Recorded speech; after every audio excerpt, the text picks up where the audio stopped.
Hi, and welcome to the Badass Breastfeeding Podcast, co-hosted by Abby Fearing, the Badass Breastfeeder, and Dianne Cassidy, IBCLC. Hey, welcome to the Badass Breastfeeding Podcast. It's Dianne Cassidy, your lactation consultant. And Abby, the Badass Breastfeeder. And welcome, because we are going to talk about the effects of birth interventions on breastfeeding. And I love this topic. I don't know if we have enough time for Dianne to tell all the things she wants to tell you. Oh my God, I know. I'm going to go, it's crazy. I could talk forever about this. But it was always my favorite, when I taught childbirth classes, it would be my favorite class, which probably scared the hell out of everybody. Because everybody wants to think that, nothing impacts anything. And that you just go to the hospital and all this stuff happens and they give you all these meds to help you feel nothing. And then everything's great. Nobody wants to know that there's actually a side effect that happens. Right. Because it's normal, right? It's a norm in our culture and there's doctors doing it. So it must be normal and fine. Normal and fine. Yeah. But it's not. And it's not. And if we think about it logically, we have to put It's okay. If you're pregnant, don't start freaking out right now. Yeah, no, don't. Because don't start freaking out. It's okay. Whatever your birth plans are, your birth is going to be fine as long as you have all the information and you feel empowered and all of that stuff. We're just talking about things that tend to not get talked about and do sometimes have an effect on breastfeeding. Your life is not in danger. Don't worry. No, nothing like that. We're talking about effects of breastfeeding, and there's some things that you should know. And one of the things that I always try to tell, because I did my master's thesis on the impact of epidurals in breastfeeding, and I've done conferences on this too. And the big takeaway message with it is, as long as you know what happens, if you have your information and you make an informed decision and you know, okay, this maybe could make my baby sleepy, or this maybe could impact breastfeeding in this certain way, but it's fine and we'll get over it and I'll just get extra help and it'll be okay.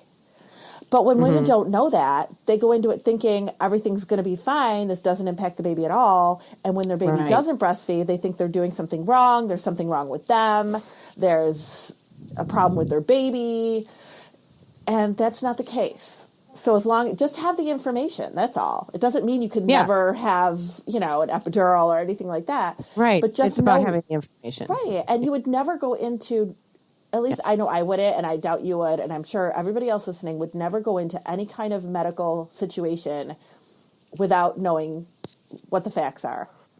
Right. Yes, but there is something about the kind of the birth world where we just don't know that there's all of these other options, that there are different ways of doing things.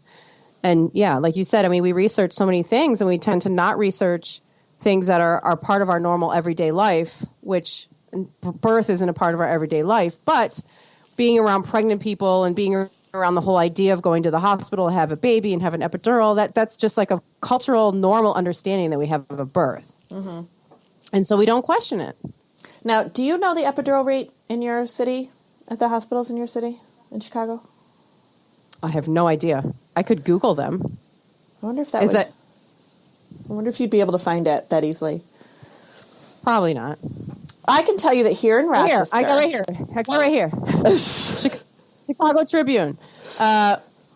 White women have epidurals more than non-white women. In my experience, the percentage is about 90% now at the major hospitals, said Dr. Cynthia Wong, professor of anesthesiology at Northwestern Medical Memorial Hospital in Chicago. That's up from 60% 20 years ago. And our hospitals here in Rochester are about the same. Okay. 80 to 90%. Mm-hmm. That's a lot of freaking people getting an epidural. It is. And I think that's, again, we're talking about this is normal. Right. I remember I was pregnant with Jack, was my first child. I say that so much in these podcasts. It's so annoying. I think every podcast I'm like, when I was pregnant with my first child, Jack. No.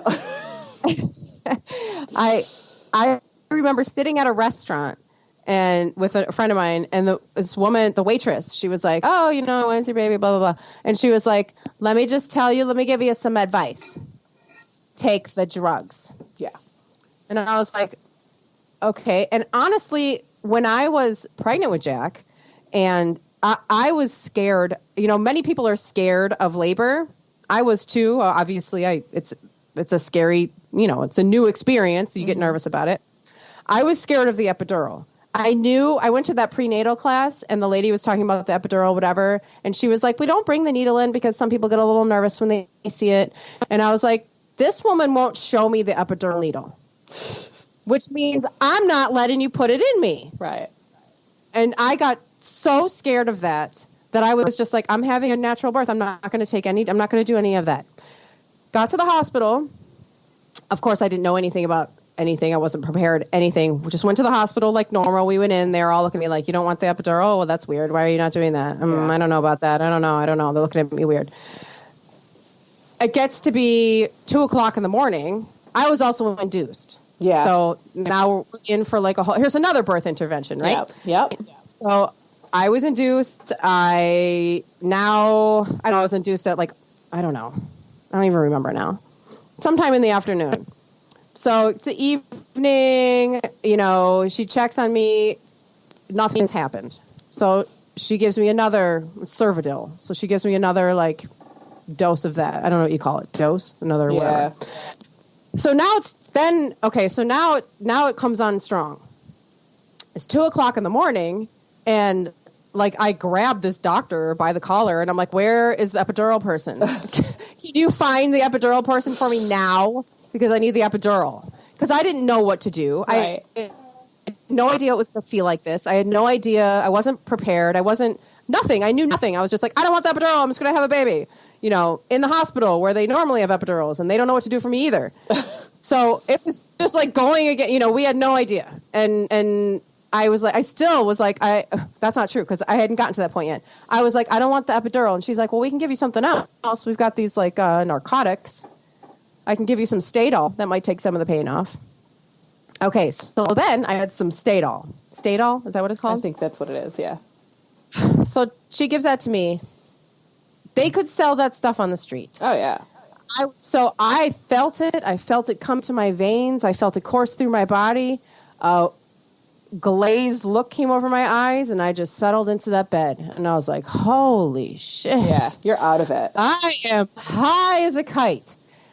And the pain did not go away. I just was incapable of screaming now. Right. You just don't care. Just laying there in pain.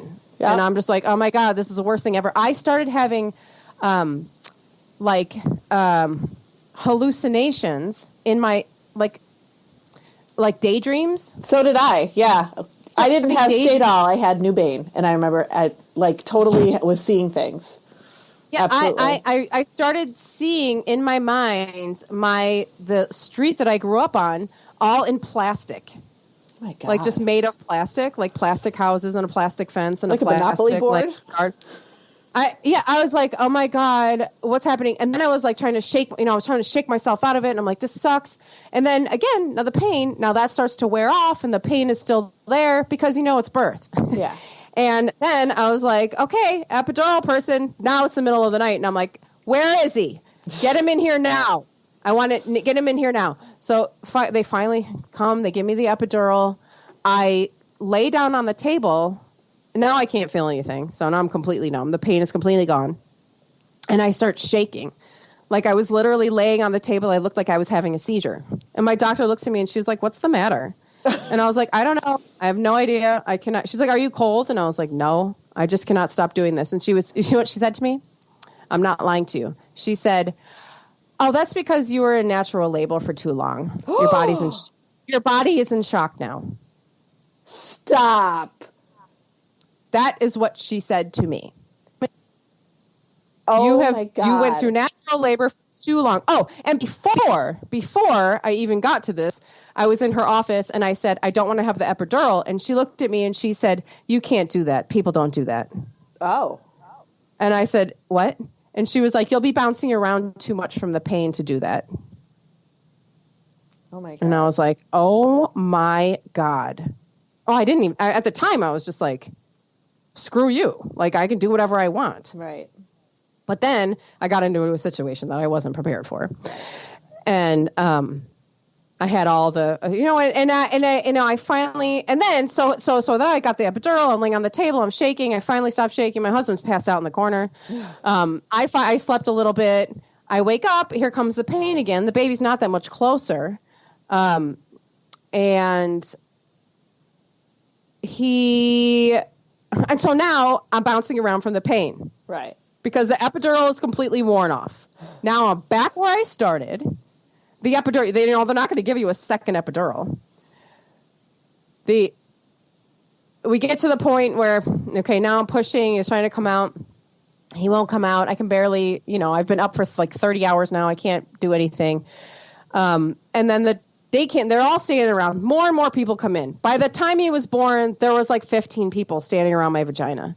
All these residents, they're like, cheering me on and going like, oh God, because the doctors are kind of like, what are we going to do? I can't get the baby out. Yeah. And by that time I was like, give me a C-section. I want a C-section now. Cut this baby out of me now. And they were like, no, we can't do that. You're too far along. Oh, one of them was like, the C-section guy went home. We can't do that. I was like, okay. He left with the epidural guy. He's gone. They were just like, no, you're pushing this baby out. But I didn't. And they called in the head guy. He kind of walks in, this little like Indian guy or something, walks in, looks at my vagina, doesn't look at me, and said, he says, episiotomy, or blah, blah, blah, blah, episiotomy. And I knew what that meant. And I was like, yes, I want a knife to somewhere on my body to get this baby out. This is the mindset that I'm in. I mean, how horrible is this story? Oh, yeah. I hear it all the time. This is a travesty, yeah. Yeah. And so they cut him out. They cut my vagina. He comes out. I remember just looking at him and I was like, oh, yeah, that's what all this was about. I forgot what I was doing. Yeah. And then I always imagined that I would like cry of happiness and it would be so wonderful. I just sat there. I was like, oh, it's a baby. Yeah. It's a boy. I had no emotions, nothing. Not because I didn't want to. I mean, I was had so many chemicals in my body. I was incapable of having emotions. I was high. Now, did you have Pitocin? Oh, and Pitocin too, sure. Yeah. Of course. That's like epidural's best friend. Right, I know. They go hand in hand. They go nowhere together, or they go everywhere together. So, yeah. And your first one was correct. They go nowhere together. They go nowhere together. Yeah, you're right. Together. Yeah. So let's explain. The epidural numbs you. Right. But now that you're numb, your body's not contracting anymore. It's not pushing the baby out, which is a problem because your baby's ready to come out. Right. So then they give you the Pitocin to start the contractions again. To move things along. Yes. Yes. Okay. Just to get that straight. Yeah. So the Pitocin, if we want to get technical, and my story for my first is really a lot like yours. So we kind of were leading these parallel lives, having our children. Either that or everybody has their baby the same way because probably the case. Yeah. A lot of people are having the same experiences. Yeah. Like right down to like all the people in the room, except I did not have the episiotomy. Yeah. Now the Pitocin, your body naturally releases oxytocin, during labor, when you're having sex, when you breastfeed. Like it's that feel-good hormone, but it also helps to contract your uterus, the oxytocin.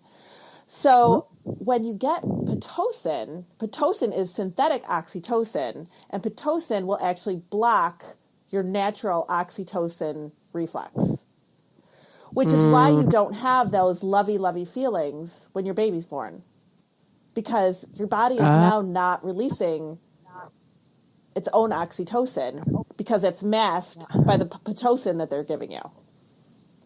Yeah. Interesting. Yeah, it's very interesting. Like once you get into it all, like it's really interesting how it all works. Now, on top of this, something that people don't realize too, one of the other little side effect things, like when you were talking about the shaking.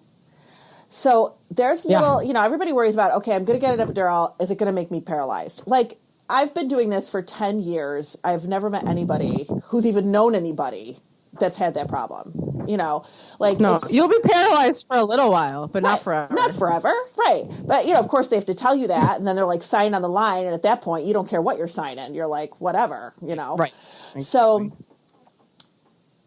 But the certain side effects can happen. Lowered blood pressure is one of them. That's very, very common. So they have to give you more fluid. So then they're giving you more IV fluids. Mm-hmm. And one of the other side effects is fever. That's very, very common. So if you come down with a fever, there's no way of knowing, is it from the epidural or have you now developed an infection because maybe your water's broken? So now they have to take in consideration, is there an infection here? And a lot of times they will take the baby and start antibiotics and do a sepsis rollout to make sure that the baby doesn't have an infection. Oh, gosh. And that's mom and baby because separation. This all starts with us shutting down the whole natural process of birth, which your body knows how to do. It does. So now we've got you getting lots of fluid. If it was an induction, then there's even more fluid involved because it goes longer. So you've got all this fluid, and that fluid, I don't know if you remember, like your feet being swollen and, like all this stuff. But that I don't remember anything. Oh, my God. People, like I have seen women that were like sometimes they'll get like 5, 6, 7 bags of fluid during labor. Oh. It's crazy. So all of that fluid. Because you're not peeing or anything. No. It's just bloating you. Yeah. And it swells your breast tissue. Oh. So now here we go. We've got babies that maybe latched great the first 24 hours. And then the second 24 hours when that fluid starts to set in. Mm-hmm. They don't latch anymore. And when I worked in the hospital, I saw this all the time. They'd have these babies that latch great, and then the next day the nurse was like, I don't know what happened overnight. The baby's not latching anymore. Mom says it hurts because now it's shallow because they're so full, because it's all of that swelling. So here comes a baby that's not latching well. Here comes a mom that's full of fluid, edematous breast tissue, and then here comes the nipple shield. Uh-huh. And a lot of times that mom will call me and say, they told me I had flat nipples and the baby won't latch because I have flat nipples. That is like my biggest frustrating thing, because that's not why the baby's not latching. Your baby will latch if you have flat nipples. But if you have very edematous swollen breast tissue, that's a whole different story. But now Pitocin acts as an antidiuretic, which will hold on to that fluid, and it'll take longer to get out of your system. That sounds very problematic. Yeah, it is. It's totally problematic. Yeah. So that's kind of like little stuff, that can go wrong. But like I said, like if you know this, then you can deal with it going in. You know what I mean? Like okay, they're going to give me this fluid and I'm going to probably swell and maybe the baby won't latch well and I might have to make sure that I'm feeding the baby frequently to keep the fluid down, whatever. We just, we deal with it. But the things that people don't realize is like the actual impact on the baby of the medications. Yeah. And that's a big deal. And I swear there are still people in labor and delivery that are telling mothers that there is no impact on the baby. Yeah. And it's like when you're pregnant, they tell you can't take anything. Like if you get a headache, they're like, don't take anything other than Tylenol. You can't take anything other than Tylenol. But then you go into labor and they give you an opioid. Yeah. And that's okay. Like in your bloodstream, directly into your bloodstream, they'll give you an opioid. So sucked right into the placenta. Yeah. Right. So why do we lose concept of the fact that that's not okay? Yeah. Or that's going to go to the baby? Yes, this is exactly the point of this culture where hospital protocol, has become just the norm. Mm-hmm. And so it doesn't, it's like we don't think to compare things like that. Like, why do we think more about ibuprofen than we think about like all the drugs we're giving, people in labor? And it's just, it has to do with norms. We don't question norms because it just seems normal. It's just normal. And if it's harmful, it wouldn't be normal. But that's not always true. Right. That's not always true at all. And now the medications, it's depending, it's very dependent. Like I can't tell you, okay, if you have an epidural, this, and this is going to happen. Because a lot of it depends on like how your body metabolizes. At what point do you get the epidural to when the baby's born? Like, is there a good time span in between there where things kind of can get a little bit worked out? how much was the dosage? What was in it? Like it's a cocktail. So it's, like some anesthesiologists will give a little bit less, and then some, so you can feel what's going on, but maybe not be so uncomfortable. And then some will not do that. So it really depends. There's so many variables with it. But the other, like the narcotics, like the Nubain and the Stadol and morphine, all of that stuff, that's awful.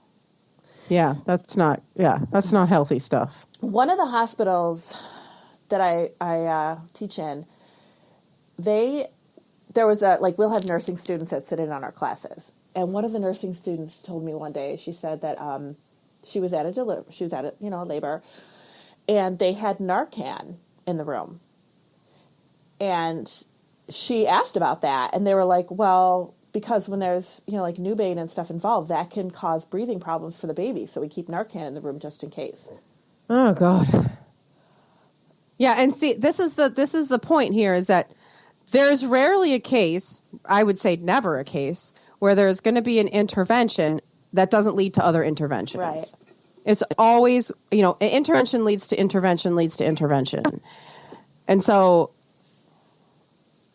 that's where you're saying, well, I'm going to get the epidural and then, that's all. But you don't know. I mean, we never know what's going to happen, right? And we don't know. But the interventions are risky because they are risky themselves, and because it's likely that others will come along down the line. Right.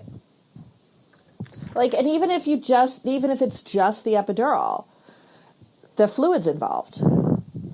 And then you've also got, sorry. You've also got a lot of times the medication will make the babies very sleepy. It can affect their suck. It can make them very uncoordinated. And babies don't need any help being uncoordinated. They're pretty uncoordinated as it is. But no, it's like a pile of mush. Right. Like they don't have any yeah. They don't know how, but that can really cause a lot of those same issues. When you have an epidural, like, moms think it's great because, you're not feeling anything. So moms are like, oh my God, I'm not feeling any of these contractions. It's great. And you just lay on your back and you can sleep and you can rest, and they'll turn you from side to side. But your baby is still feeling every contraction that is hitting them. Yeah. And they cannot move to get into a good position to move down. So now that's stress on them. And it really does stress them. And so often you'll hear people say, well, I had to have a C-section because, the baby was stressed and was decelerating. But nobody said, that was that why? We don't know why. But that very well could be the reason why. That it was too much on the baby, that you couldn't, the medication and all of that stuff just causes those issues. Yeah. Yeah. I mean, with Jack, after all of that, he was very sleepy, and so was I. I mean, she said, do you want to try breastfeeding? And I was like, I don't know. Yeah. Like, I mean, I was not even coherent really to make a decision about parenting. Like, I mean, I was high. Yeah. And I was like, I was like, I guess. And then you can see pictures of me. I shared these pictures. There's like a dead look on my face. Mm-hmm. And Jack's kind of like, I mean, I guess he latched on. I barely remember, but he was certainly not, he was tired. You can tell that he was, tired and affected by all of that. There's no way that he could not have been. Absolutely. And then, with my second, I mean, it's easy to say they're like just night and day. And I developed this fear of hospitals after that experience. And so I was like, I'm going to have a home birth. And a lot of people think home birth is scary, but you have to understand, I was scared of hospitals. Mm-hmm. So it felt safer to me to not be in that situation. And, you don't have to have a home birth in order to have a birth with midwives who tend to use interventions far less, right? Who also work in like birthing centers that are not quite hospitals, but there's interventions there if you need it. And another thing I think people don't understand about home birth, and we don't have to talk about home birth the whole time, but that midwives are not, it's not like they just show up with like, themselves. I mean, they have stuff. They have stuff to intervene, if you need it. I when I went into labor and the midwife came over, she was monitoring the baby's heartbeat. Yep, she had a whole little monitor thing. Yep. You know, she's a midwife. She's doing she's doing her job. She was hearing decelerations in Exley's heartbeat. And she said, I think that they're happening because of the contractions. I don't think there's actually something wrong with him, but we're going to put oxygen on you because that will get passed through the placenta to him. By the way, she's speaking to me in my face, which did not happen to me the first time. No. Nobody told me anything. She's like, this is what we're going to do. So she put the oxygen on me, and then we push. And I later said to her, later I was like, why was there oxygen on me again? And she explained it again. And I also had meconium in my in the water. Amniotic fluid when the water broke. Yeah. And she said, because of the meconium in your fluid, and then the decelerations in the heartbeat, I think that if you are going to be in labor for several hours, we may have talked about transferring to a hospital, just because he may have needed work. He may have needed to have his lungs cleaned out. She said, but I could tell that you were going to push the baby out like right now.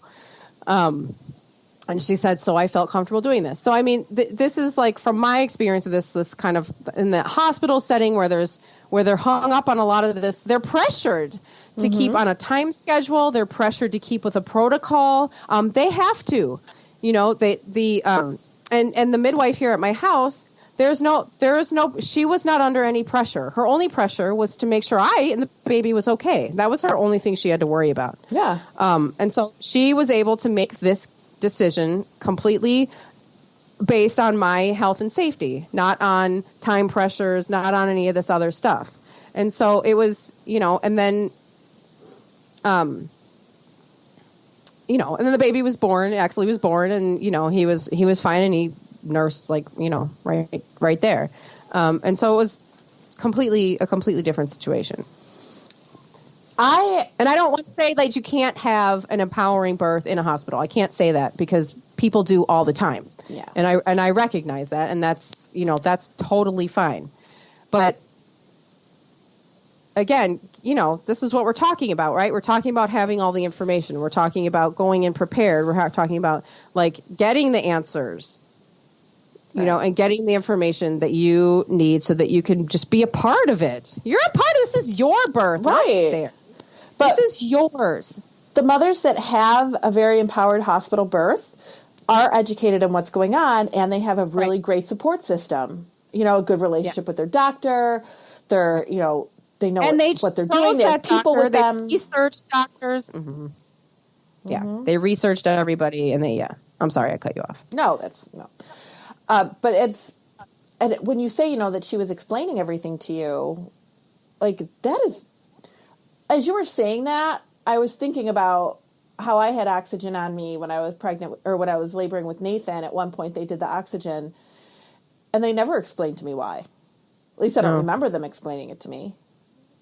But I remember there being a lot of hustle and bustle, and they don't really say what they're doing, and they just kind of do stuff because they need to. Right, and everyone's staring at your vagina. No one's looking at your face here's what we're doing. It's just here's a vagina. Here's another vagina with the baby coming out. Mm-hmm.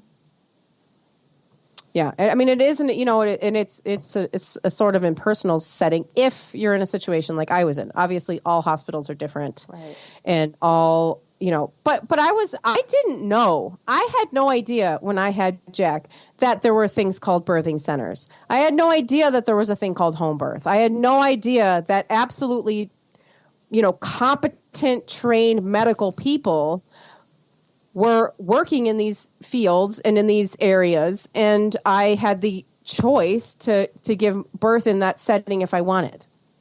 I didn't know that, and I imagine there's a lot of women who don't. Right. Know that they don't have to do it that way if they don't want to.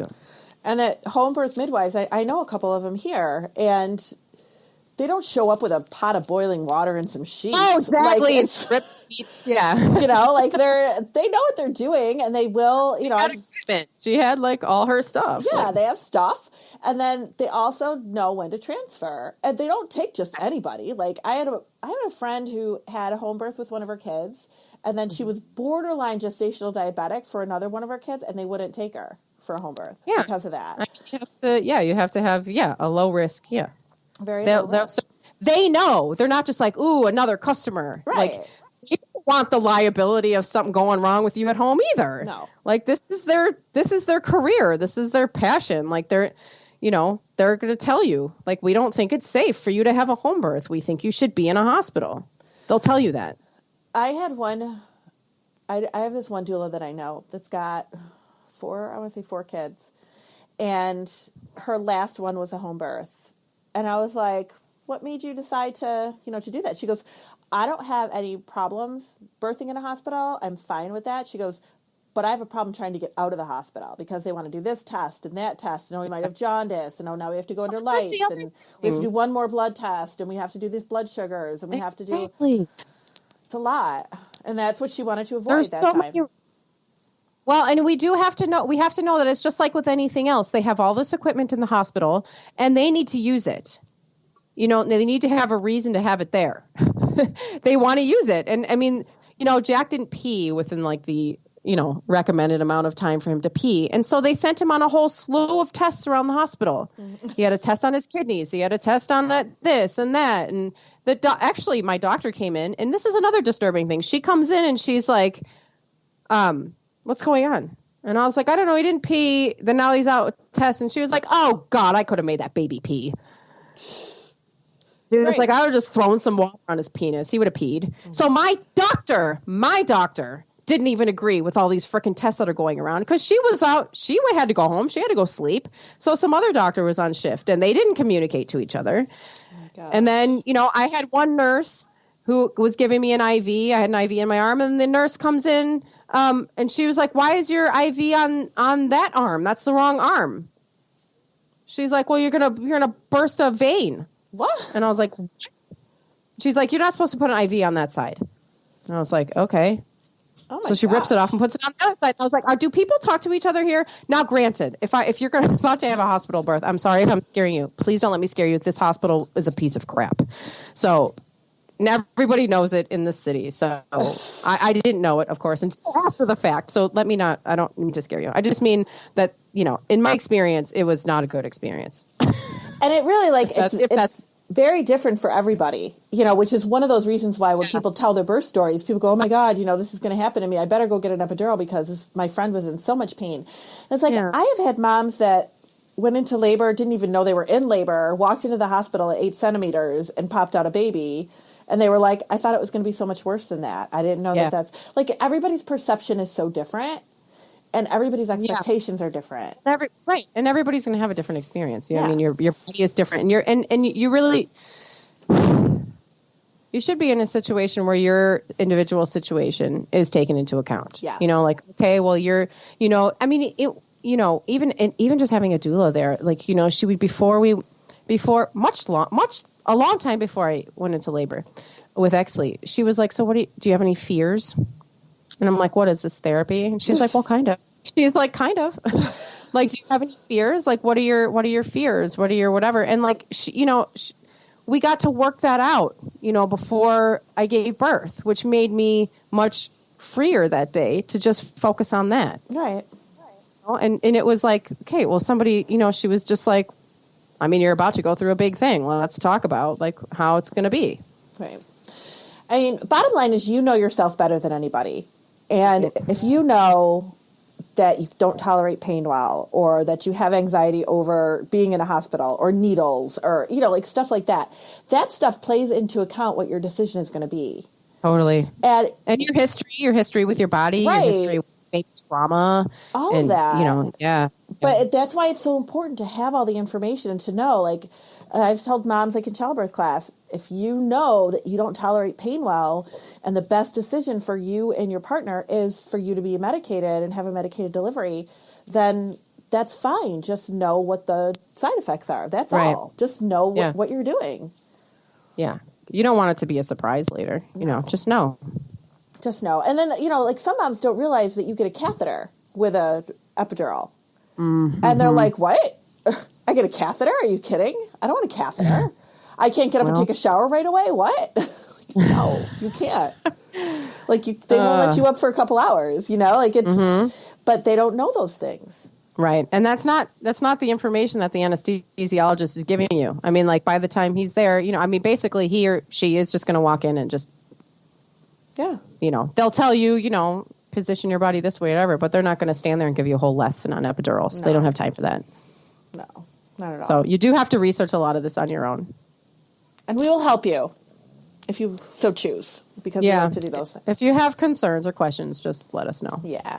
So I know we just kind of I feel like we just kind of touched on it, like there's so much stuff. Maybe we could do part 2. I think. Yeah, we might have to do part 2 of birth interventions if people really, I think it's fascinating, quite honestly. I think it's fascinating how everything works.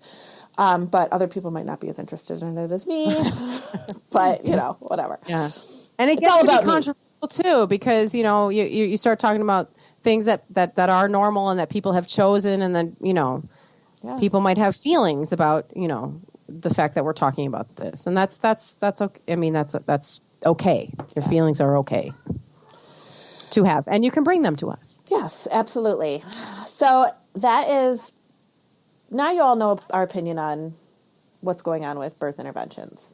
But definitely, email, you ever have questions, you want to suggest topics, you want to hear more about this, whatever, badassbreastfeeder@gmail.com, and we will get back to you. Badass breastfeeder. Oh, the badass breastfeeder @gmail.com. I forgot that part. That's also at the end. It's in our closing. Oh, yeah. It's all the email's also in our closing. So yeah, which we don't listen to. So, I don't listen to the closing. I have no idea. But I'll take your word for it that it's there. So join us next week. We're going to talk about alcohol and breastfeeding. That's another hot topic. Talk about controversy. Yeah. So we'll see you later. Bye. Bye.